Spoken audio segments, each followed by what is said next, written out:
Hello, hello, hello, anyone out there? Am I screaming into the abyss once again? Hope you're all doing absolutely great because I think I'm doing okay. Minus, the cold and the rain. Otherwise, I think I'm doing absolutely fantastic. Why am I doing fantastic? I don't know. Working on a paper and I feel like it's. Ugh, sorry. And I just feel like it's going pretty well, right? Pretty good right now. So, I'm feeling pretty optimistic. Okay.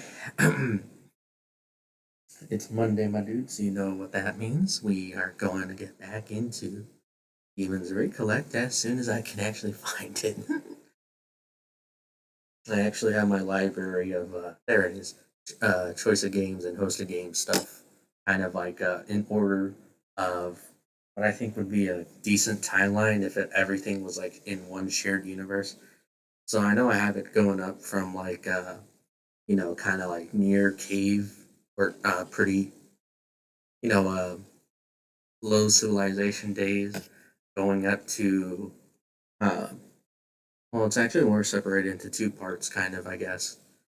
The beginning of man up to kind of like technological, like steampunk and innovation kind of stuff. And I have that's the end of that timeline, and then I have the other one which goes from like supernatural and kind of stuff. Uh, I think, yeah. Only look out of curiosity.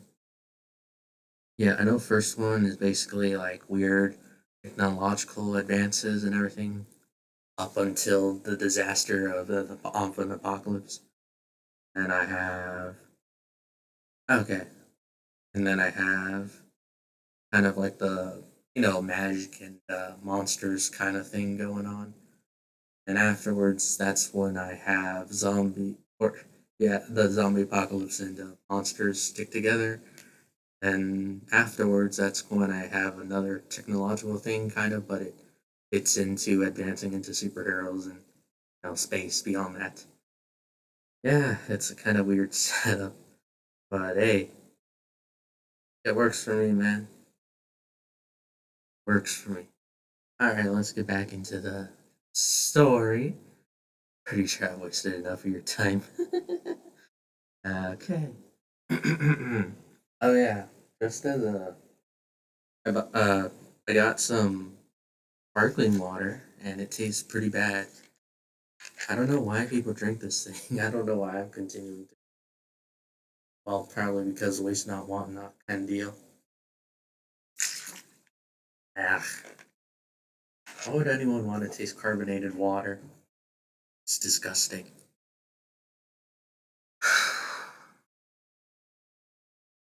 Okay. Da da da da da da da da da da. There we go. Okay, okay, okay. Okay, world turns into a haze. You realize that this is just a memory. You have to focus on the task at hand, taking Dr. Pavlov. Present day. You shake your head, breaking the haunting memories. You bring back your focus as you fall from the building, very near your target. You're very near to your target, it should be. Typo on the thing. Yeah. Boom! You land in front of the armored vehicle, instantly shattering the bulletproof glass and crumpling the face of the vehicle. But of course, this is just a decoy. The government wouldn't use a vehicle that screams, "Important prisoner here." You're after the creator of the first dampener, Dr. Pavlov, imprisoned for being mad enough to test the mutant killer on his daughter. A few seconds later, heroes and vigilantes start coming out, surrounding you like an angry mob. You look around. There are about 27 Class C and B mutants. One of them pushes through the sneering crowd. You know that they will not attack unless you pose a threat.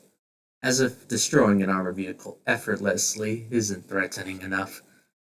Halt, villain. As you can see, you are outnumbered. It would be best if you surrendered now, he says as his skin slowly turns into metal. But we wouldn't mind if you caused trouble, one of them shouts from the back, the crowd of mutants laughing. You leap from the armored vehicle, walking nonchalantly to the metal skinned man.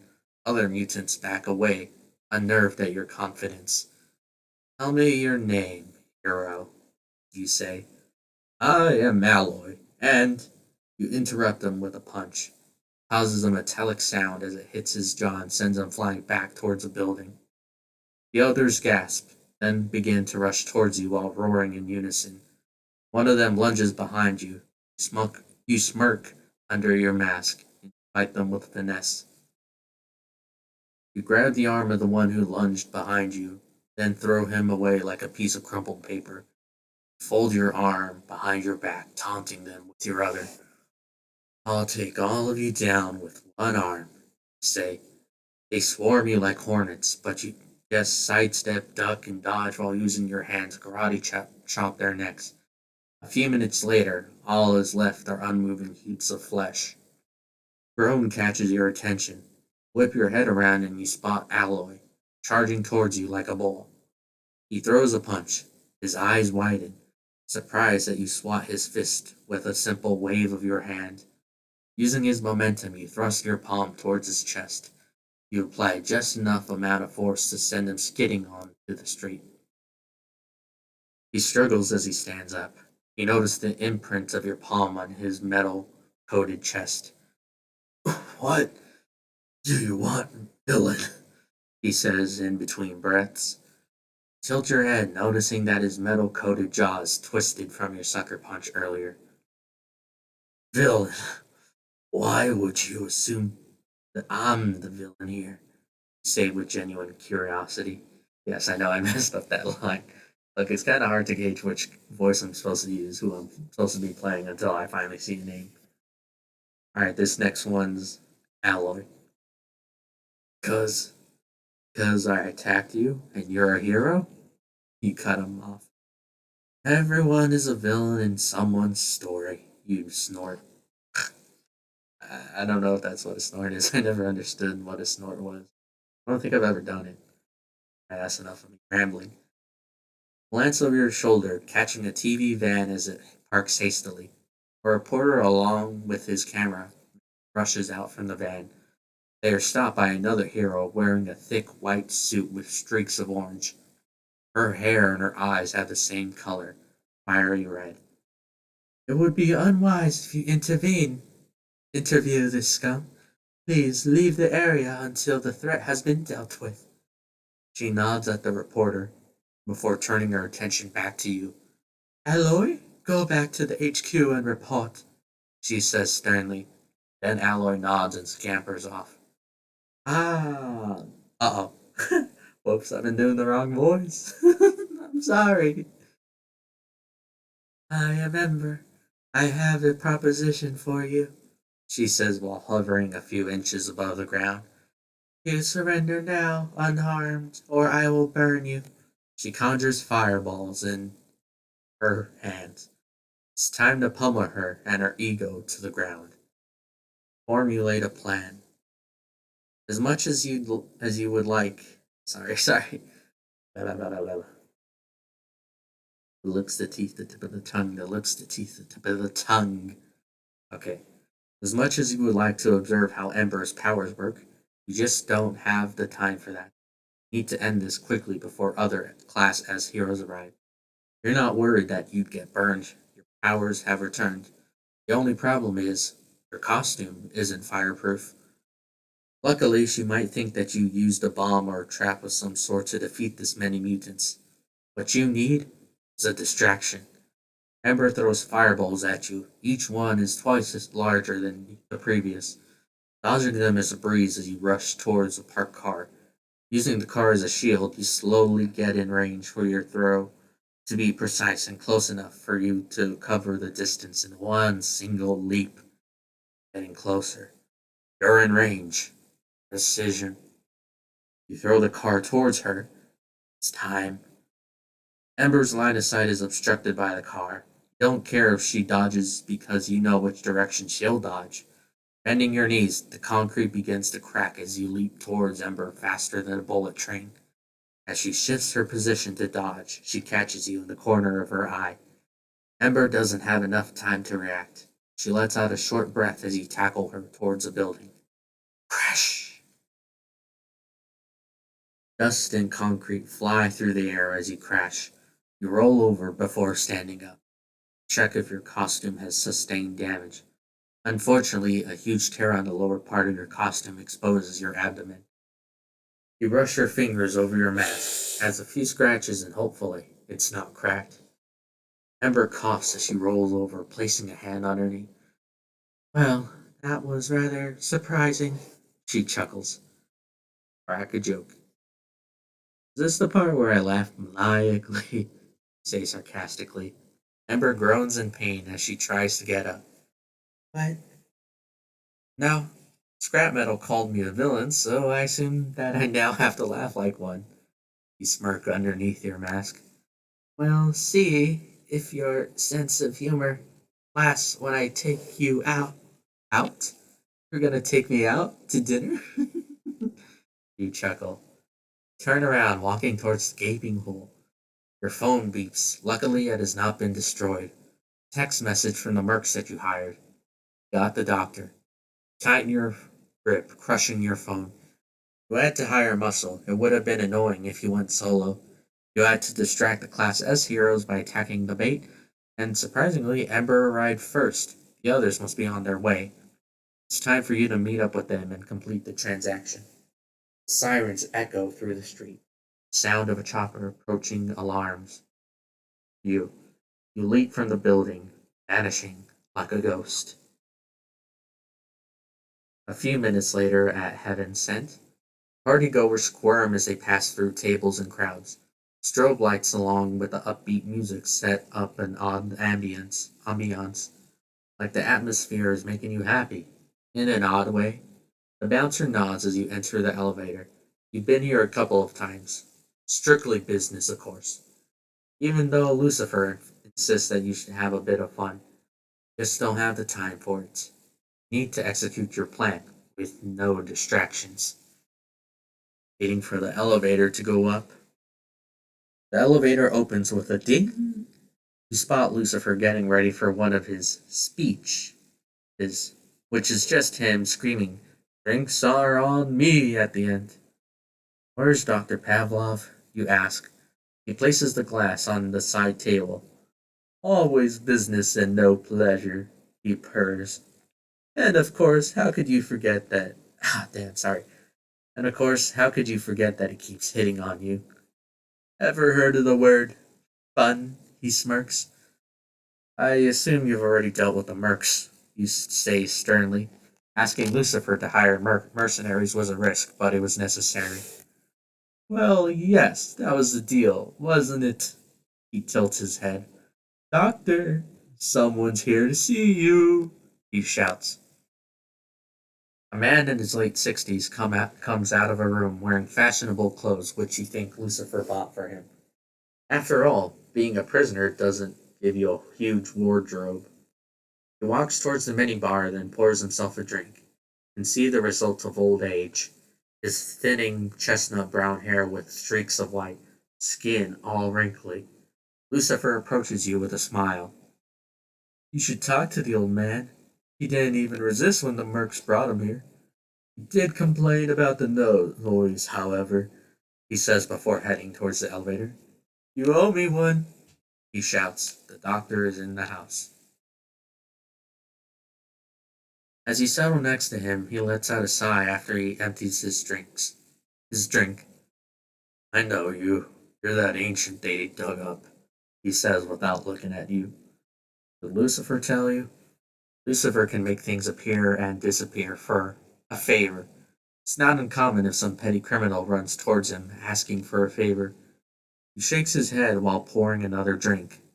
I was there, a slave in that facility, ordered to find a way to kill you, he says grimly. I thought you were a prisoner. For experimenting with your daughter? Did Lucifer lie to you? Or did someone mess with the files? His face contorts in anger. They lied, he growls. I created the dampener's purest form by accident. He pinches the bridge of his nose as his eyes start to water. What were you trying to create back then? You ask. A cure. He pauses. For my daughter. He sniffles. A cure for mutants? You give him a quizzical look.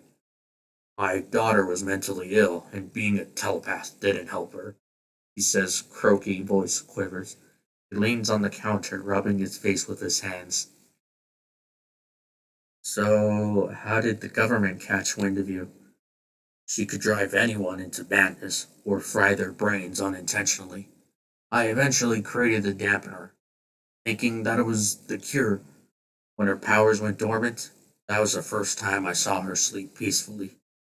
He smiles wistfully. Rumors spread through the neighborhood of how I cured my daughter. Some agents knocked at my door, and everything went to hell. How old was she? They took the both of us. She was only 6. He told me she was a threat level serpent. They had to put her down. He sniffles. I told them about the dampener, thinking that I could help other mutants. Turns out I was wrong. He snorts. Doctor, I need your. Raises his hand, interrupting you. An old broken man can't help you. As soon as I'm done with this bottle, I'm gonna jump off this building. He pours himself another drink, then empties it. You can empty that bottle. Before you jump off this building, please hear me out. Plead, with a bit of humor. It's not like I can make myself deaf at will. He pours himself another drink, then downs it. Doctor, I need your help. Why don't you say sincerely? Why don't you go ask the heroes? Oh, wait, you can't, because you beat the shit out of one. He snorts. Didn't think this old man would still have a sense of humor. Not a minute ago, he was talking about killing himself. Doctor, I lost someone. So did I. And so does another man on the street. What makes you any different than him? He says while pouring himself a drink. Because I'm desperate.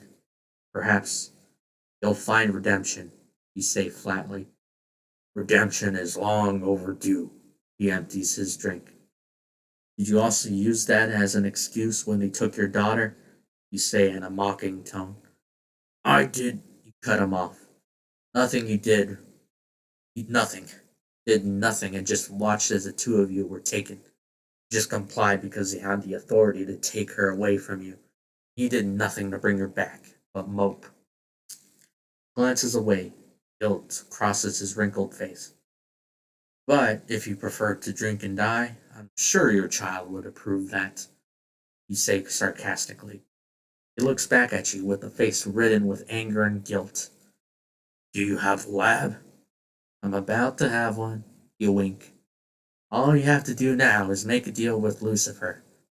Again, a thought suddenly crosses your mind. Can you make a suit fireproof? You ask. He nods as he pours another drink. I can do a lot of things, he says with a hint of pride.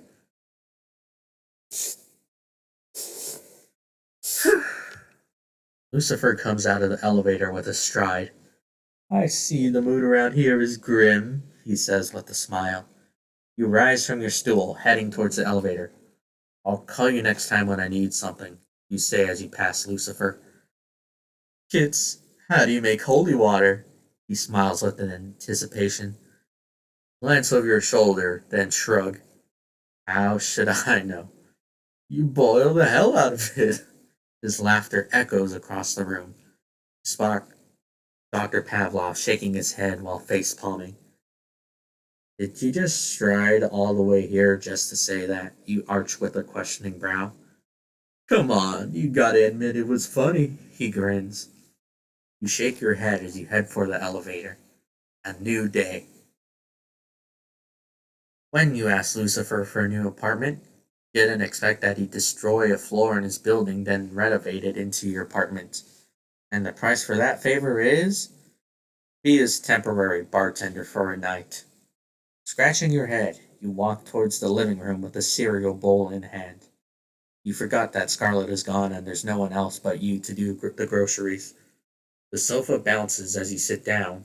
Grab the remote, turning on the TV. Good morning and welcome to Ondansa News. I'm Richie Burt checking in with the morning report. It wouldn't hurt checking yourself out. Could have killed Ember that night, but you held back. Or at least you tried. After a few days of dodging the topic, the Sentinels have finally released a statement. The armored vehicle, which was supposed to be a decoy, was attacked by an unknown villain. Grit your teeth. Got to tell him your name. Did the reporters run away from the area? That would have looked cool beating the shit out of Ember. How the assailant took down the heroes that were guarding the vehicle remains unknown. Adonsa News is still unable to get a statement from the attacked. Most of them are in a coma while some are still under the protection of the Sentinel. You thought that there would be vigilantes. Guess you were wrong.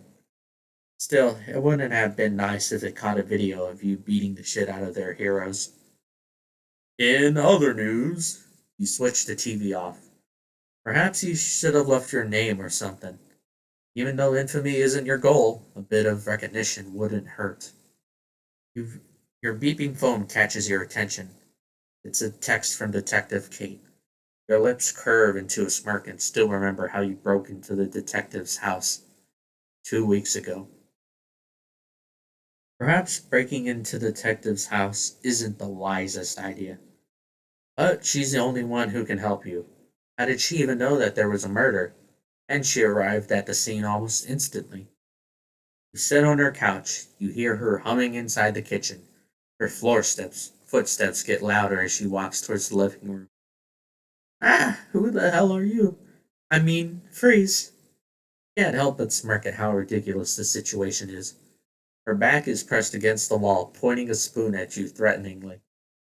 It's really hard not to notice the arm sling that she's wearing, which means that she did get hurt when she tried to jump off the window. Or what? You'll arrest me with a spoon? You tease. Oh, and don't bother looking for your gun. You wave her gun at her, then place it on the table. What do you. I'm just here to talk, Detective Holt.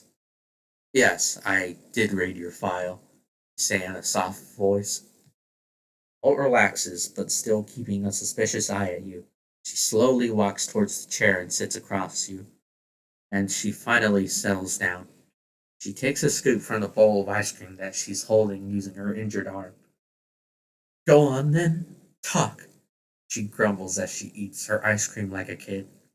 You eye her closely. No sign of hostility, only curiosity.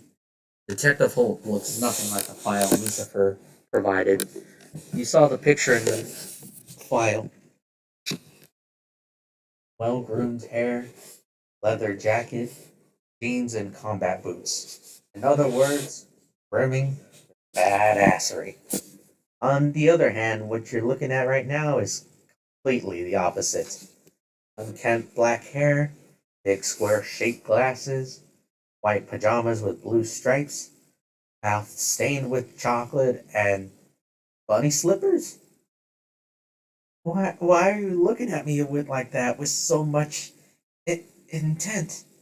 You blink hard. Notice that her face has now turned into an unhealthy shade of red. I'm here to talk about the murder in the apartment, you say flatly. Holt gasps, then coughs. She forgot that her mouth is full. You were the one that she saw back at the apartment. You finish her sentence. Someone set me up. Uh-huh, she says sarcastically, then shoves a spoonful of ice cream in her mouth. They took my friend. Your voice raises slightly. And why should I believe you? Because I wouldn't have come here risking my ass, asking you for your help. Then why did you murder her? She says in a mocking tone. God, this thing great read, but damn about these grammatical errors. I have no reason to murder my roommates, and besides, they were the ones who saved me. Glance away. Care to explain why there were only two bedrooms? I slept on the couch. Clothes were in Scarlett's spare closet. I worked in a cafe, and Scarlett was my boss. Say flatly. Detective Holt narrows her eyes at you suspiciously while the spoon is stuck in her mouth. If what you're saying is true, come with me to the station right now. You do that and they'll take me. Kill everyone, and burn the station to the ground, say in a grim tone. Who is this they? Stand up, though the detective isn't alarmed. That's why I'm asking you to help me, say in a soft voice. Saunter towards the door. Wait, fine, I'll help you. He pauses, let out a relieved sigh. But on one condition. You help me hunt down the hive. He gives you a stern look. Hitting two birds with one stone. Yeah, sure. Oh, and please stop calling me detective or Holt. Sounds weird. Call me Kate. Oh, okay. And I might have broken your door. Smile sheepishly, then head out in hurried steps. You're not entirely sure which is worse, breaking into her house or breaking her steel door to break into her house. She shrugs. You shrug off the thoughts, then read Kate's text message. Meet me right now. Authoritative as always.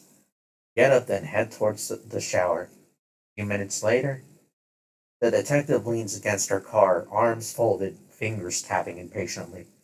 Perhaps you should have woken up early. You notice that she's not wearing her glasses. Must be wearing contacts when she's on the job.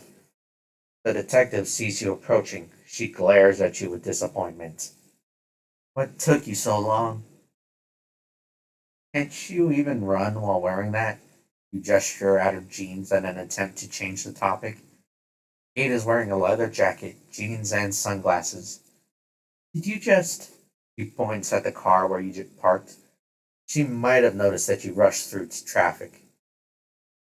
You raise your hands defensively.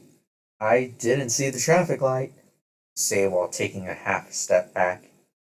I recognize that car. You stole it, didn't you?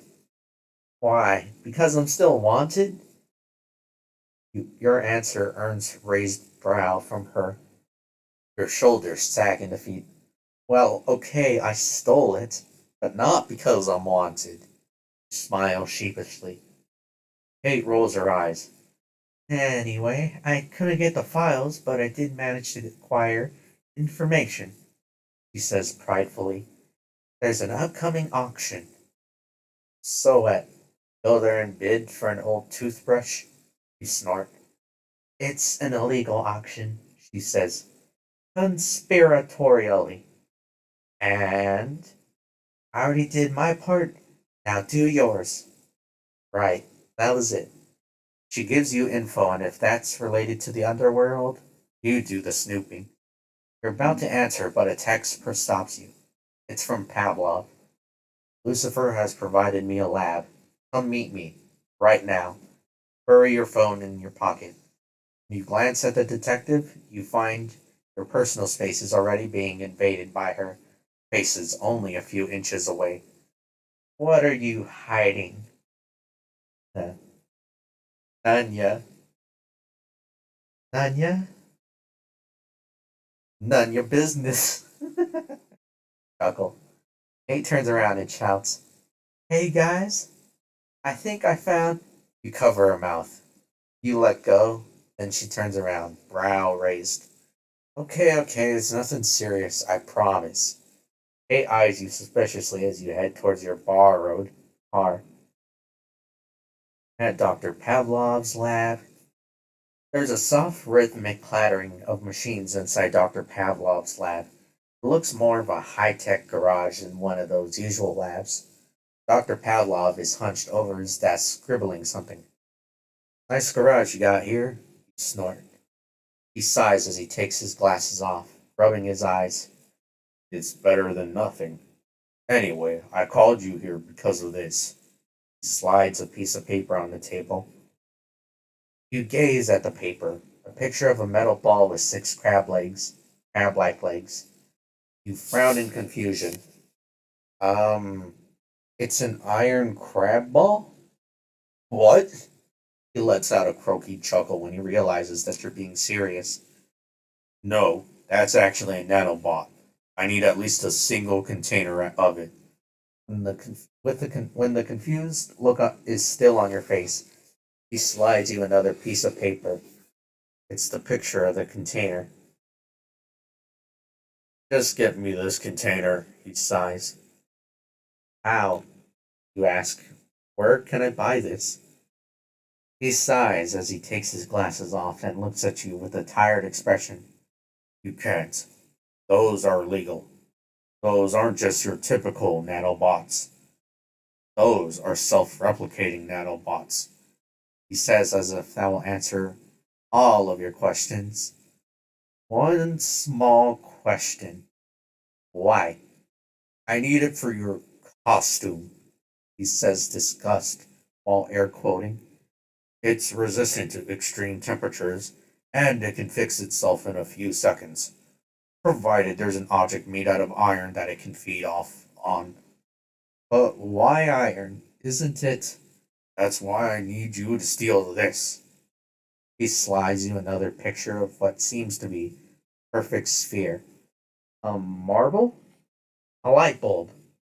Yes, it's the city's power source. It can power this city for the next 400 years, he says as he marvels at the picture. But wouldn't the city lose its power, though? You ask. I'm pretty sure they have a spare. He waves his hand dismissively. Now go. Saunter towards the exit, but there's still one question in your mind. But what if... Go! You shrug, then head out. Afternoon. You still have time before the auction starts and you know exactly where to hang out. A few minutes later, at the Sentinel HQ, you have an appointment? The receptionist asks, tired, without looking at you. You're a frequent goer here. She should know you by now, but you can't really blame her since she's almost busy. Rose? It's me, you say in a soft voice. Oh, I'm sorry, she says with an apologetic look. Are you here for Blur? Her look changes into a sly one. Or maybe it's Ember this time. Roll your eyes, masking the smile on your face. Come on, Rosa, this is purely a matter of business. You pause. You know, saving the world and stuff, you say sarcastically. Ah, sorry. Damn. Daylight saving times is killer, man. Oh, I see. She chuckles. I don't know where Blur is, but I think I saw Ember in the library. I don't know if I should be surprised that the HQ has a library or Ember in the library. Smirk. Well, she's not all shoot fireballs and brood, you know. For a broody person, the library must be a paradise. Both of your laughter filled the lobby. Anyway, I'll see you around, Rosa. Trudging through the library. At the library. HQ's library. Ah, damn. Lips, the teeth, the tip of the tongue. The lips, the teeth, the tip of the tongue. The HQ's library isn't that impressive. Apart from being dim and creepy, all you can hear is your footsteps as you walk and take a peek at corners looking for Ember. People keep glancing at you as you try to lighten your footsteps, almost tiptoeing. It takes a few minutes until you spot Ember's fiery red hair. You approach her as she sits at the farthest corner of the library. Are you building a castle made out of books? Tease as you gesture at the stack of books surrounding her. What do you want? She asks grumpily. I couldn't find Blur, so... So you decided to bug me? She interrupts. Oh no, I just wanted to talk. You shrug. Are you here to talk about the open slot? You're about to answer, but she interrupts you. They have already been filled. We've got two new members. she says flatly. Can I take a seat? No, she glares at you. Thanks. You slide into the seat. You hear her scoff. As you settle on your seat, you realize why she's surrounded by a stack of books. Are you drinking? As she empties a bottle. No, she says flatly, then slides a bottle towards you. So, how are you? You say before taking a swig of the bottle. Her head cocks back a little, surprised at the question. I feel like crap. He places a hand on her rib. Can't help but feel guilty. I can't believe I did this to her. I actually like her a little bit. And you act like one too, you tease. She chuckles, then winces in pain. She shakes her head, then takes a sip from the bottle. You notice a small smile on her face. Do I get a gold star for making you laugh? Tease. She rolls her eyes. Don't push it. Ah, come on. You gotta admit that you like my company. Barely. She scoffs. Hey, come on. I'm trying here. You say sarcastically. Well, try harder. She snickers. Maybe Ember isn't too bad after all. So, what do you think about the person who attacked you? Ask nonchalantly, but you're secretly interested in how much you scared the shit out of him. Your sudden question catches her by surprise, causing liquor to burst out of her mouth. Luckily, the book stacks around her takes the most of the spray. She wipes liquor off her lip and with her arms. I let my guard down, she says with a hint of a guilt. That's it? There was nothing impressive about him? You give her a quizzical look. How did you know that he's a he? She narrows her eyes suspiciously. Curse your tongue for slipping. It was on the news. Or was it? Hope it was. She relaxes. I suppose nothing is private nowadays. His powers were pretty simple. He was fast, strong, and I haven't seen anyone heal that fast. It's insulting to call your powers as simple, but it's the truth. Oh? You scratch the back of your head, wondering if you got wounded from the fight. But if you did, you must have healed faster than usual since you didn't feel it. What else did you think of him? He had the experience, she says, with a confused frown as she looks at the smirk on your face. Really can't hide the smirk. Only you can show everyone how powerful you are. That would lessen the chances of finding your roommate. I have to go, she says sternly as she gets up. Here I thought you were enjoying time with me. Tease. You mean despite I said I don't want you to hang around, but you still did? Then no, I didn't enjoy it. She scoffs. One of these days, I'll make you laugh. Ha ha, she says sarcastically before sauntering away. Time to go back. Back at the apartment, Boop greets you with a tiny bark as you arrive at your apartment. He bops your leg as you walk towards the kitchen. His tail wags as he follows you. You spot a box on the table, open it up, and find your costume. Saying that it's been stitched up is an understatement. It looks like the good doctor bought you a new one, but you doubt that he would. Boop bops your leg harder than usual. Glance down and find him, shaking his head from the impact, then looks at you with his puppy eyes. Are you hungry? You ask with a smile. Boop tilts his head, curiously looking at you as you take the dog food out from the cupboard. Cupboard. Cupboard or cupboard? Tomato, tomato, potato, potato. Potato. He spins around, wagging his tail. I'll take that as a yes.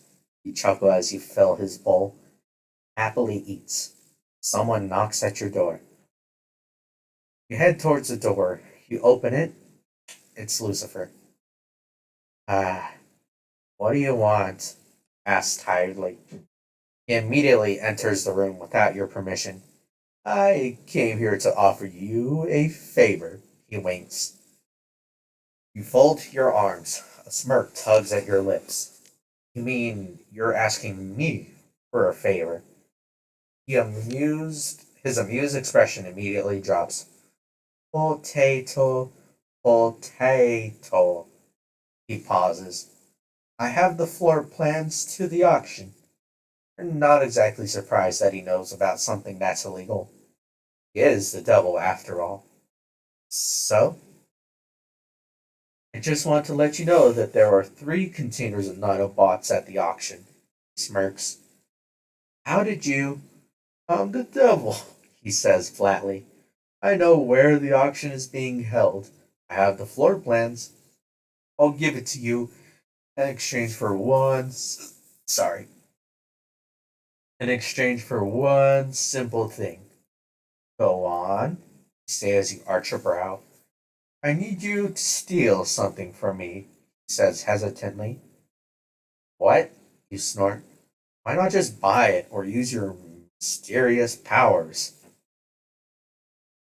I don't want to, and my powers do not work like that. Gives you one of his iconic smiles. You pause as you ponder for a second.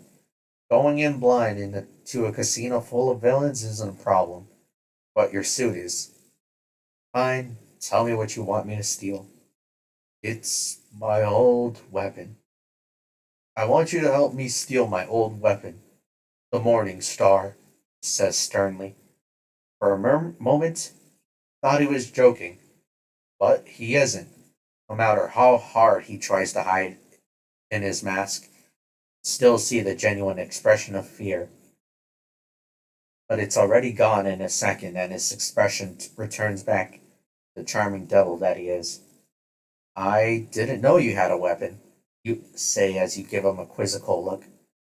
It's because not many have lived to tell the tale about it, he chuckles. Why not just buy a flail or a mace? Veins glow yellow as they crawl from his eyes to his cheeks. Morning Star is not an ordinary weapon. His voice booms through the room, maybe even reaching the streets. Take a step back, instinctively shifting to a defensive stance. He closes his eyes, taking a deep breath to calm himself. I apologize. He pauses before the same charming smile returns. Anyways, since you're obviously going to steal the nanobots, I need you to be the distraction while I swoop in and take the Morning Star. I could just take it with me, you know. You shrug. You can't lift it. It's like Mjolnir, but far more superior, he says in a matter-of-factly tone. Yeah, whatever. Just give me the info and you can get out. Gesture at the door. Hands you a chip. He saunters towards the door, then turns his head around. Can I can I see Boop? No, he's busy eating now. Get out, you say sternly. He shrugs, then finally exits.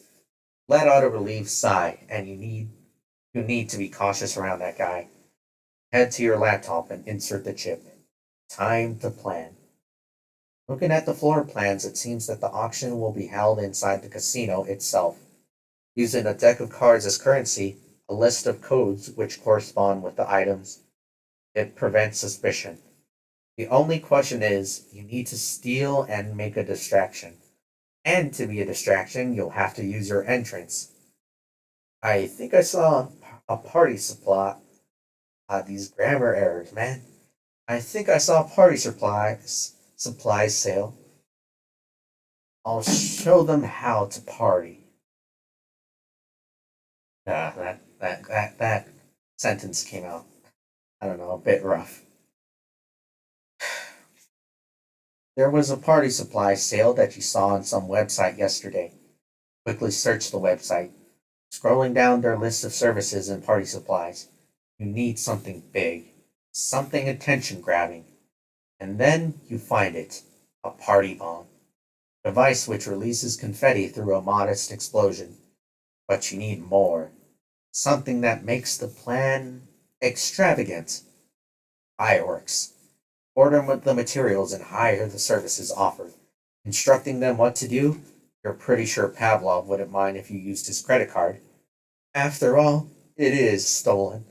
With a satisfied smile on your face, lean back on your chair, picturing the hilarity of the situation.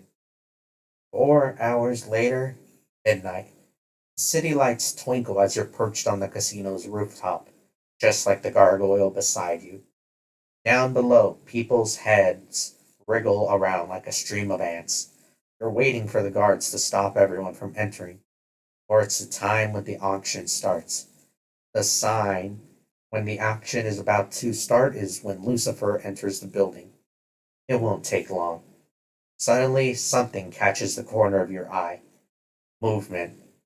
There was definitely something or someone running on the rooftops across from where you're perched on. You don't have the time for it. You look down and you barely spot Lucifer entering the building. He's said to wait for 10 seconds. 9 seconds left. Take a deep breath. 8 seconds left. Hitting the casino that may or may not contain supervillains. 7 seconds left. Not that you can't beat them. It's just that someone from the hive might be in there. 6 seconds left. And maybe your roommate is in there too? 5 seconds left. You take another deep breath as you ready the bag of grenades. 4 seconds left. Leap down. 3 seconds left. Lacking speed, start running on downwards while using gravity's momentum. 2 seconds left. Land on the ground like a feather. A nostalgic feeling hits you. You're not sure if you've done this before, but your body remembers. Crowd gasps in unison as you knock the two guards in one single kick. Seems they weren't expecting for an attack. 1 second left. The crowd runs away as you let the confetti bomb roll towards the casino entrance. Poof! Let's get this party started. Does the audio sound better when I do that? You prefer this or this? Number one or two? Well, I'm going to experiment with number one for now. All right, all right, all right, all right. All heads blah, blah, blah, blah, blah. All heads turn towards you as massive amounts of confetti blows up at the entrance, some even reaching the auctioneer. Instructing the party services that you hired to angle the fireworks outside directly towards the entrance was a great idea. Although you heard a few grumblings from them, paying people double often shuts them up. You spread your arms as the fireworks whistle past your arms over your head. Perfectly calculated. The people duck under the tables as the fireworks explode. You spot Lucifer. He nods at you before shouting, "Run!" A deck of cards are flung into the air as the crowd starts to run towards the fire exits. Walk towards the empty stage like a birthday celebrant, expecting that the crowd avoids you like have the plague. As you stand on the stage, check out the items displayed. Notice white glossy feathers sprinkling the ground where Morningstar was supposed to be. You shrug as you go to the self-replicating nanobots. Break the case and grab the container, which has the same size of a pickle jar. Your work here is done. Time to escape. You bend your knees with the intent of leaping and breaking through all of the floors of the building until you reach the rooftop. A few seconds of breaking through floors later, the casino's rooftop. After breaking through 25 doors, finally land on the roof. You cough, dusting yourself off and checking if the container is fine. After checking everything, you flee. Whoosh! Leap backwards as you hear the distinct sound. Fireball explodes in front of you. How many people do you know who is capable of throwing fireballs in this city? You whip your head around. It's Ember. Two loud thuds catch your attention. One of them you recognize. You remember punching him. Alloy was his name. The metal man skin, the metal skinned man glaring at you. But you don't recognize the woman right next to him.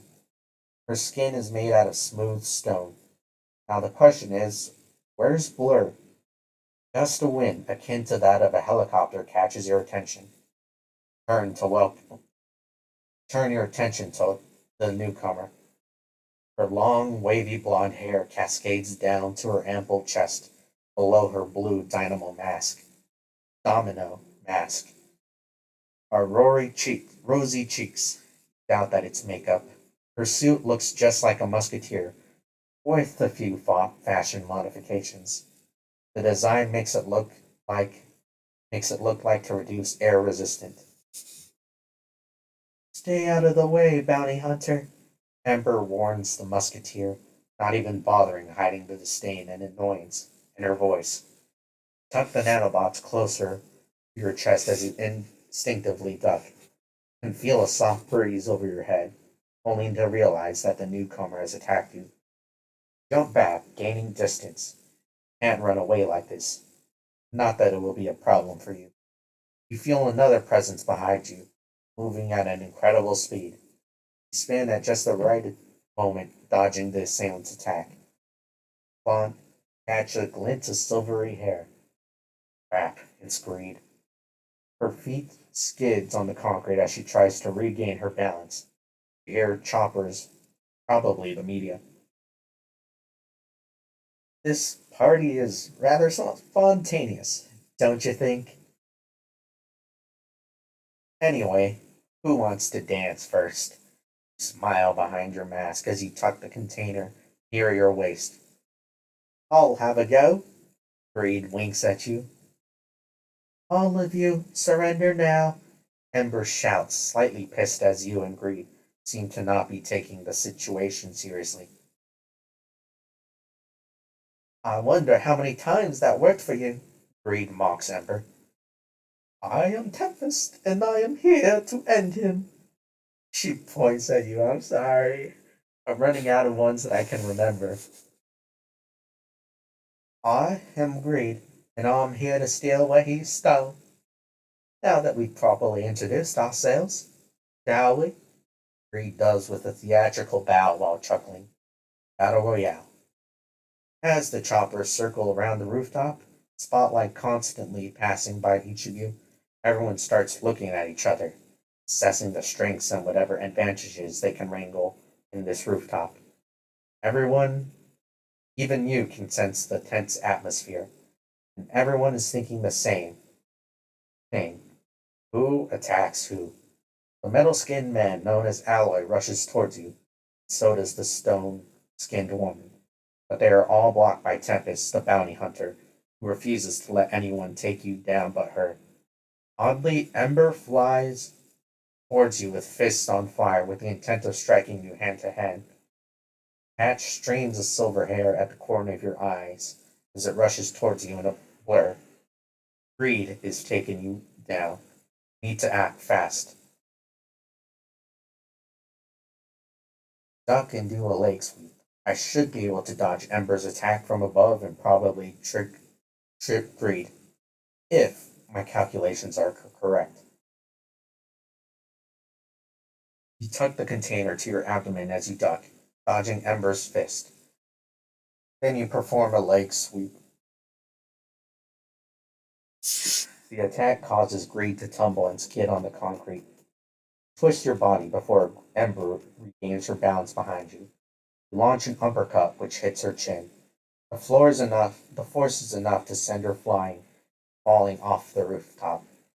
Turn around and you stop Greed's attack, grabbing her arm and using her own momentum to turn her attack into a throw. Greed flips into the air and regains her balance. Fighting with one arm while holding a valuable item on the other is not as difficult as you thought. When you calculate things, that is. Then you see it. Greed's right arm morphs, growing sharp claws and white fur. She smiles at you grimly. I didn't want to have to use this. She swipes at you. Her claws lightly graze your mask as you lean back, barely dodging her attack.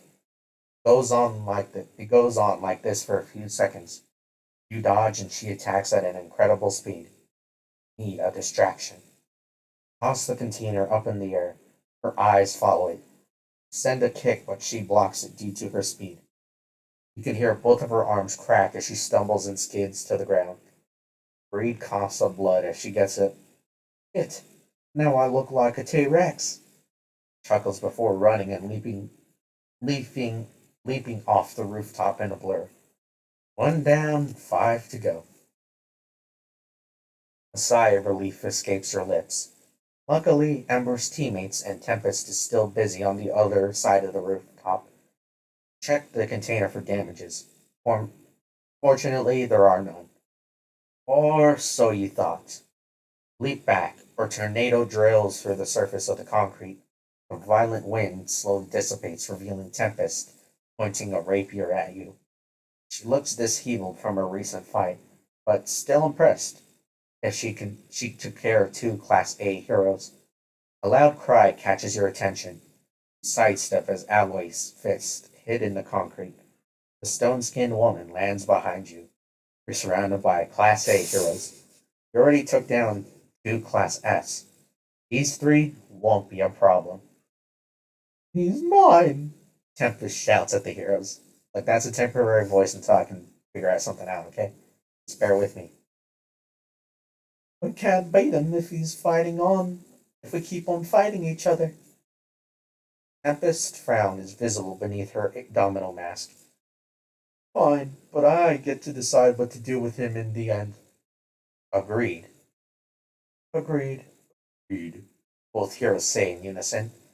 More drones drop from the two helicopters surrounding the four of you. Looks like the world will finally know your existence. They will be mesmerized by my finesse. Alloy charges at you, as what you could expect from a fool. Take a short leap and performing a side flip over his head and landing on his shoulders. Knock him out. And with the fluid moment, your quick and with the fluid motion, your kick connects to his jaw, which knocks him down instantly. Whip your head and spot the stone skinned woman face contorted in fear, shocked at how easily you defeated a Class A. With a sob of despair, she charges at you half heartedly. She swings at you wildly and you simply sidestep, end her misery with a karate chop to her neck. A strong breeze behind you catches your attention. Turn around and see Tempest pointing her rapier at you. Air swirls around the blade as it gathers more. Piercing? How? She says with determination in her voice. Oh, great. She's one of those weirdos who give names to every single technique. Tempest launches the attack. A lance made of the violent winds flies toward you. The recoil is enough to blast her away, fall off the rooftop. You ready your stance, safely tucking the container so it wouldn't fly away.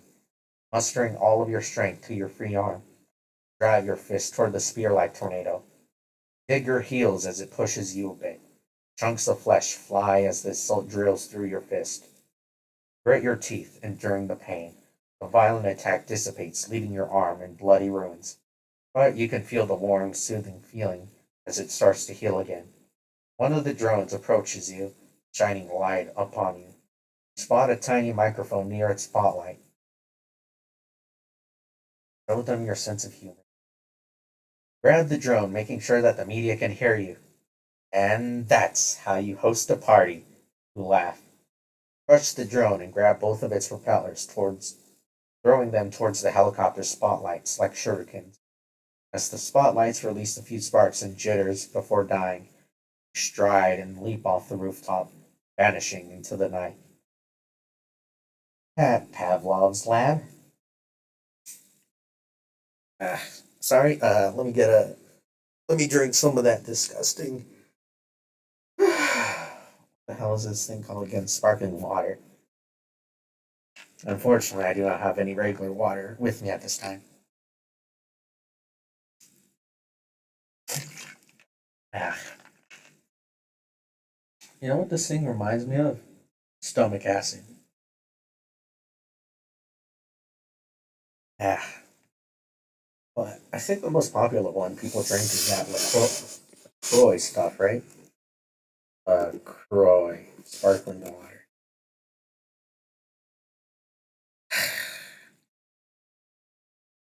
Yeah, I don't know why you people drink this stuff. It's utterly disgusting. You humans have a lot of great and interesting stuff, but sparkling water is not one of those things. All right, ecstatic, ecstatic, ecstatic. Now let's pick off, pick up from where we left off. I think I'll do this for about an hour and a half today. There's something else I kind of need to attend to as well, but I don't want to leave you with just an hour. Uh, yeah, whatever. Okay, at Pavlov's lab, after a few hours of performing parkour through the rooftops, finally arrive at Pavlov's lab, and he wasn't happy when you called him for an emergency meeting. You doubt if you didn't say it was a meeting, he wouldn't show up. He raises his head when he notices your presence. His eyes widen in surprise and spit out his coffee. What the hell happened to you? There was a bit of a scuffle for this. You raise the container, but his eyes still linger on your disheveled clothes. He saunters closer than places saunter closer than firmly place the container on his desk. Have fun, Doctor, you say tiredly. He let out a sigh. Well, I'm off. You can see the tinge of excitement in his eyes, like a child receiving a gift on Christmas Day. You saunter out of the lab as you hear the doctor shuffling around as machines beat to life. A few minutes later,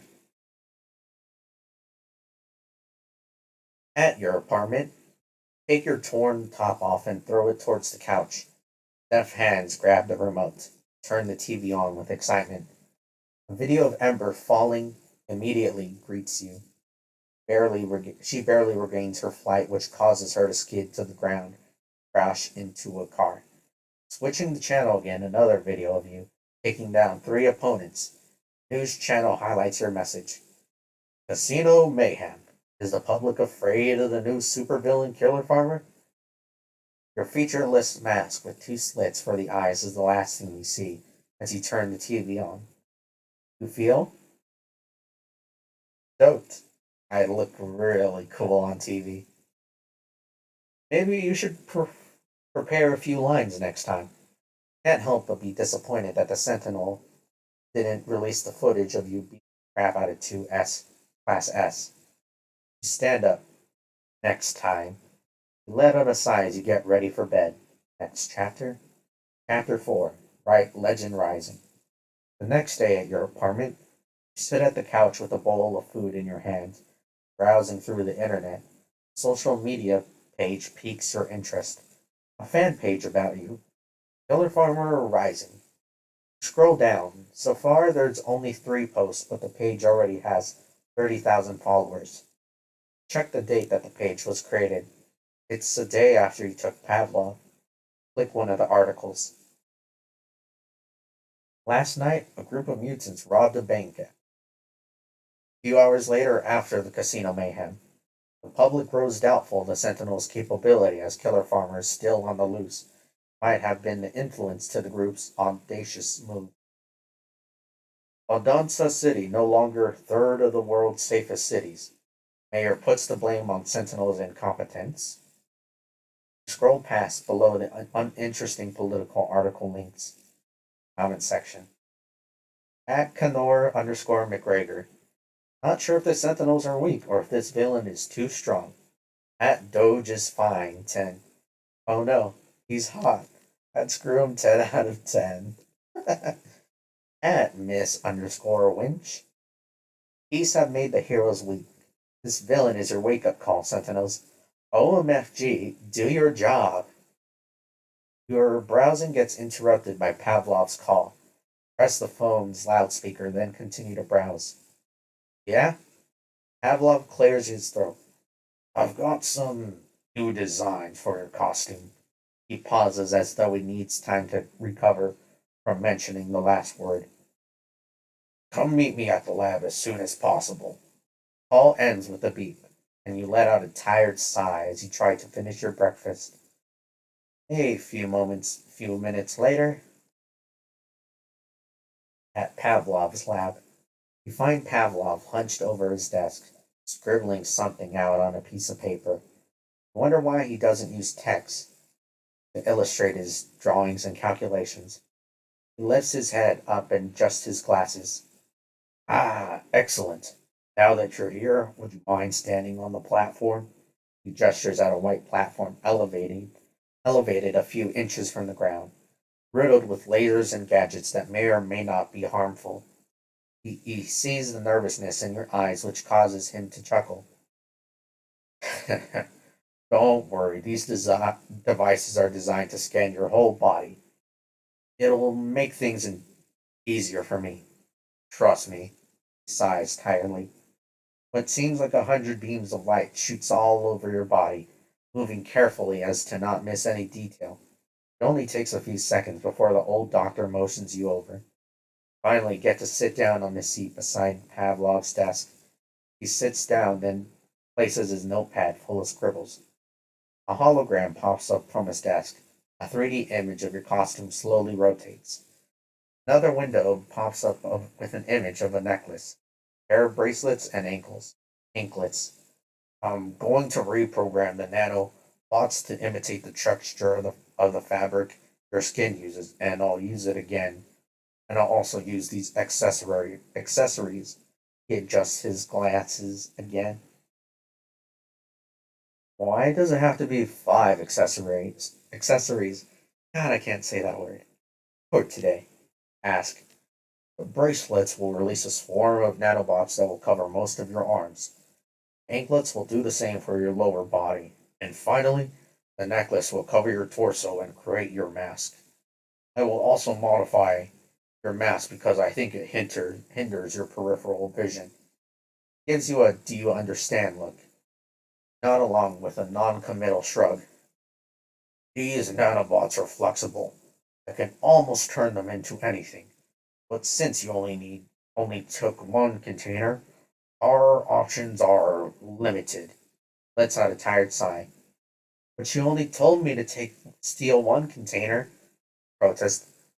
And I didn't know that there were three of those in the casino. Pauses as you give him a quizzical look. Lucifer told me anyway. Anyway, you already know how valuable these are, and failure to build this thing is not an option. These upgrades have limited use because we still don't have the city's power source. Now take a look at these. He slides you a tablet with an excited grin, which crinkles his eyes. Check the HUD mask upgrade.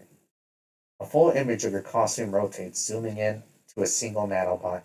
The nanobots all over the wearer's body have a full scan function. Nanobots will act as your eyes, many eyes, which are designed to scan your opponents and send data, helping you locate your opponent's weaknesses.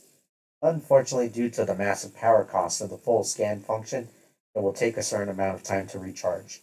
Choose this upgrade. Trust me, I know what I'm doing.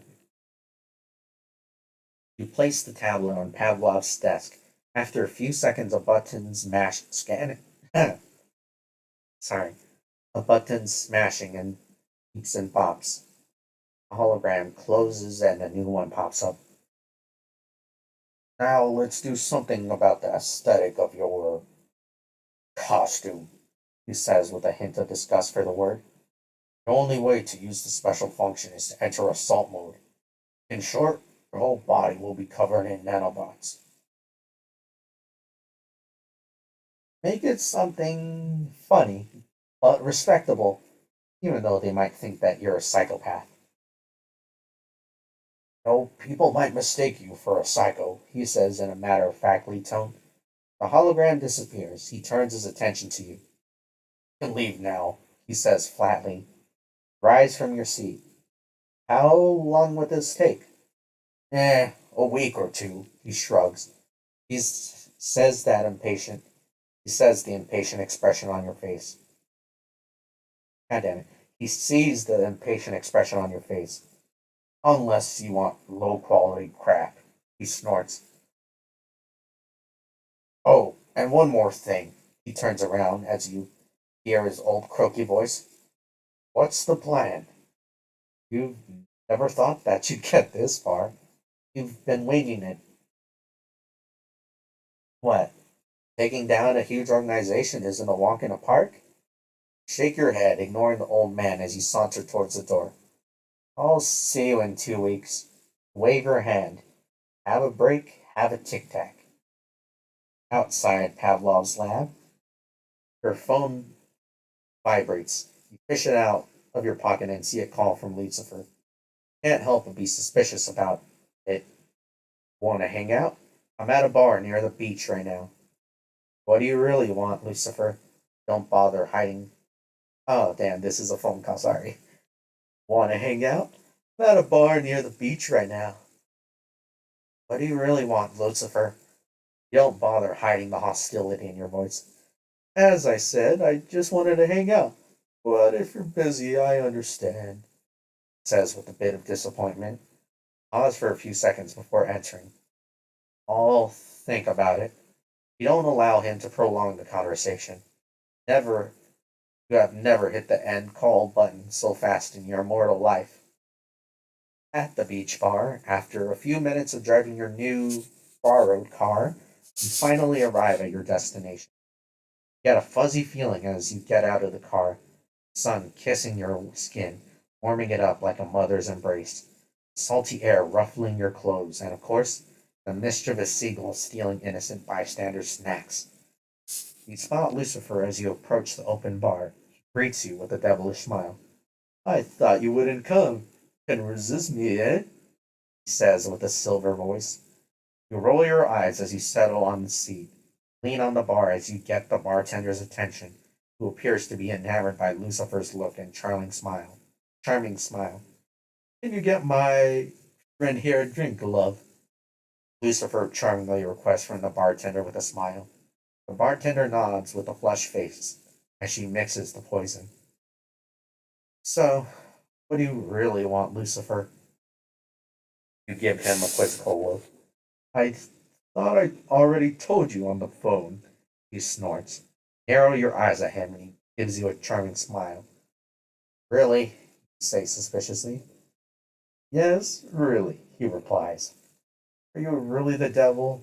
Ask half jokingly. Let's see. Places a finger on his chin. Blamed for humanity's sins? Check. Legendary beauty? Check. So I suppose I am the devil. He smiles. But I thought the devil had wings, horns, and hooves, you ask teasingly. Smiles falter. Smile falters as he rolls his eyes. Spiritually, humans often depict me poorly. He pauses. I mean, look at me. He gestures at his entire being as he winks at you. Roll your eyes. You shake your head as you take a sip of your drink. But I suppose people who aren't attracted to my entire being clearly have the poorest of tastes. He grins. What's with the goat kink? Give him a quizzical look. He spits out his drink. He looks at you like a cat got its nose booped. I have absolutely no idea how and where humans got it. I have no plans in finding it out. Huh. I wonder whether what else is accurate about you in the history books. Smile teasingly.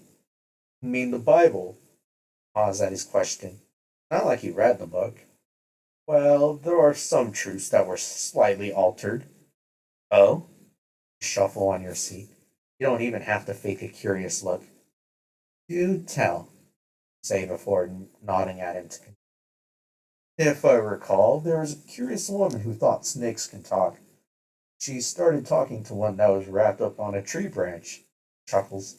So I hid behind the tree and started talking to her, making her think that it was a snake who was talking. He wipes a tear in his eye as he continues to laugh. Roll your eyes. That's quite boring. Hey, humanity was damned because of that, and they blame me for the other events that happened after I left. Alston sips his drink. No wonder you get blamed for humanity's atrocities. Well, I also set a bush on fire, or was it a tree? He pauses as he tries to recall the memory. Anyway, this guy freaked out, so I started messing with him. Some certain amount of time later, he chisel 10 scribbles on two slabs of stones. He laughs again. I'm starting to think that you deserve to be blamed. Shake your head as you finish your drink. How do your powers even work? He pours another drink, then winks at the bartender. Well, they ask for a favor. I give it to them, and I ask for a favor in return, says nonchalantly. Wait, that's it? No supernatural crap involved? Snort. Well, let's put it like this. He pauses. He looks at you with seriousness in his eyes. Someone asks a favor, and I gain the ability to warp reality temporarily with the sole purpose of granting that favor. You're that powerful? I always thought that he gets things done through contracts and or favors that people owe him. Gulps his drink, but there's one hiccup. I can't use it on myself.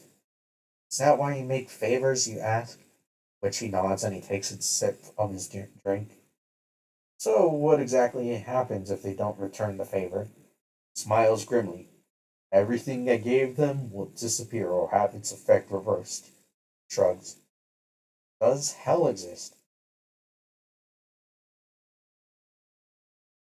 Hope you can't hear my stomach rumbling. Didn't have much today. Sorry. Does hell exist?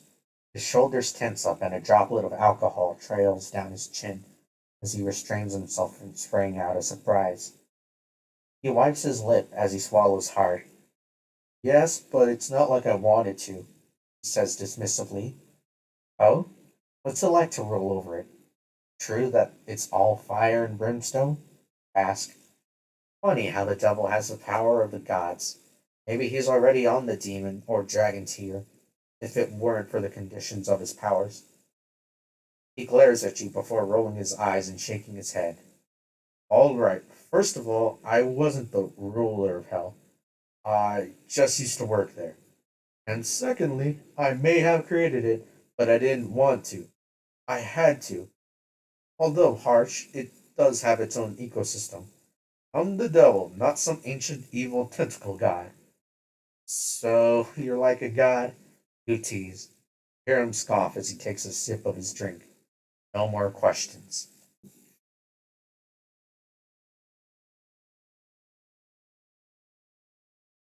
No, for a devil, you're oddly generous. He looks at you, doubtful if you're sincere. He looks away with a smile when he sees that you are.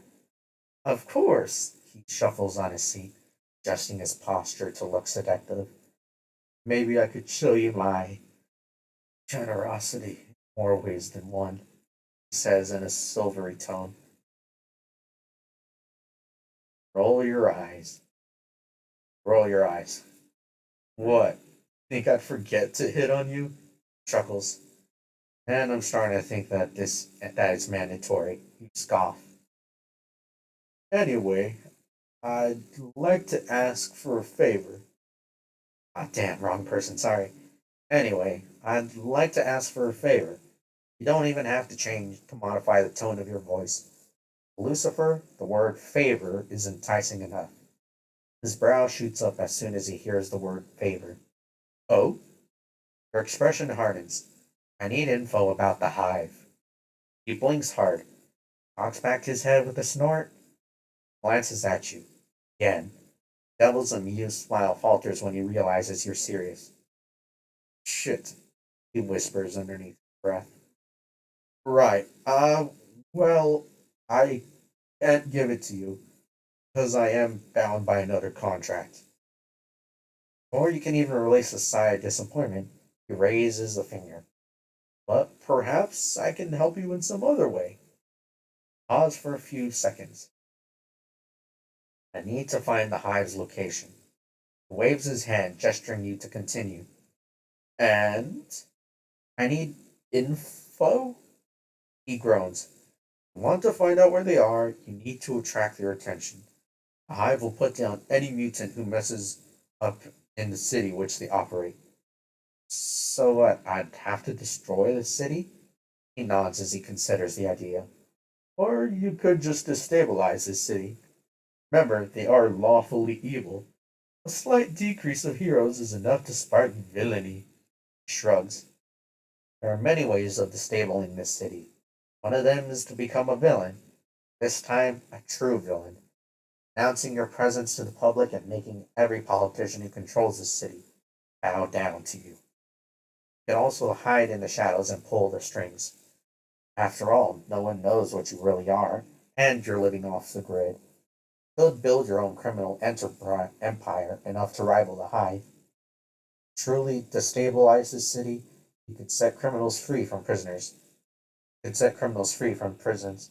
They can outnumber heroes 10 to 1, plunging the city into chaos with uh, plunging the city into chaos to capture their attention.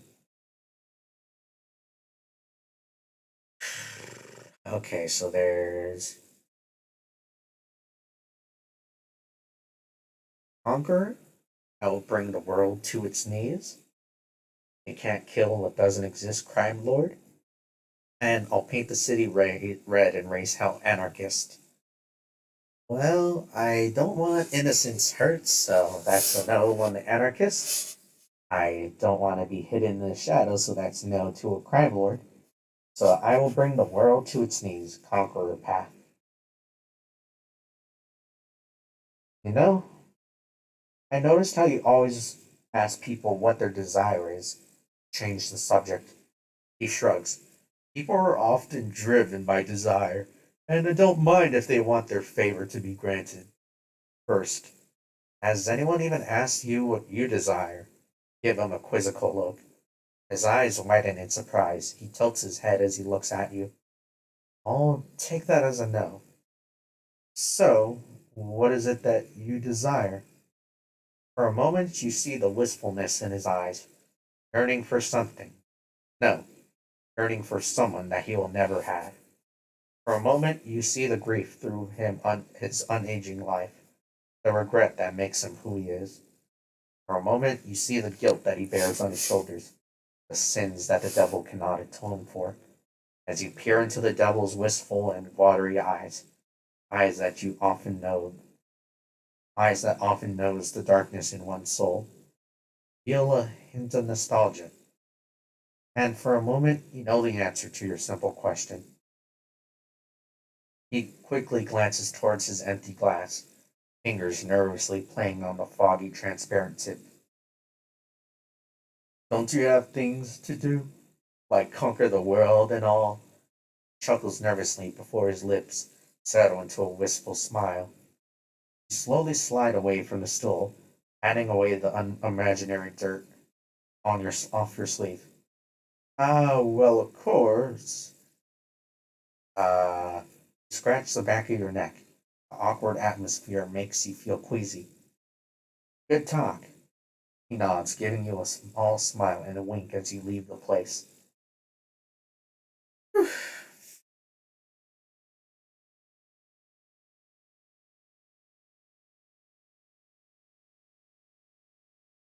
Okay, we'll leave the next part for the next part because it introduces another character.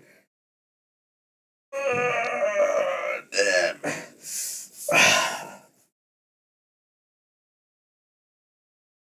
Yeah. So, what do you guys think of the story so far? Is that a yay? Is that an A? Have I failed completely? Or are you still entertained? Are you not entertained?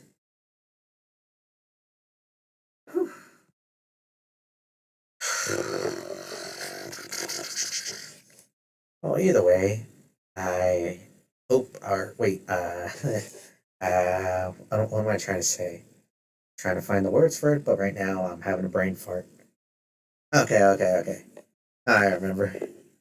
Thank you for stopping by and watching me go on about a rambling of a story that I enjoy. Uh, yeah, but as usual, I'll I'll be back tomorrow later in the evening. Wednesday, I'll be back at about 2 o'clock. Thursday, I'll be back about 2 o'clock again, and Friday and Saturday are yet to be determined. I should probably find the schedule and like put that up somewhere or something. Uh, Either way, that's enough of a rambling of a madman. I'm joking. I'm joking. I'm joking. I'm joshing. I'm kidding. I'm kidding. So either way, I hope you guys have an amazing day. It's cold out there. It rained earlier, and make sure you bundle up, have the heater on, have some tea or hot chocolate for me, because I'm sure by now you know that I hate the rain. So, well, I just hate the cold in general, not the rain itself. So either way, um, yeah, make sure you stay toasty, and I'll see you on the other side of the day. Each day.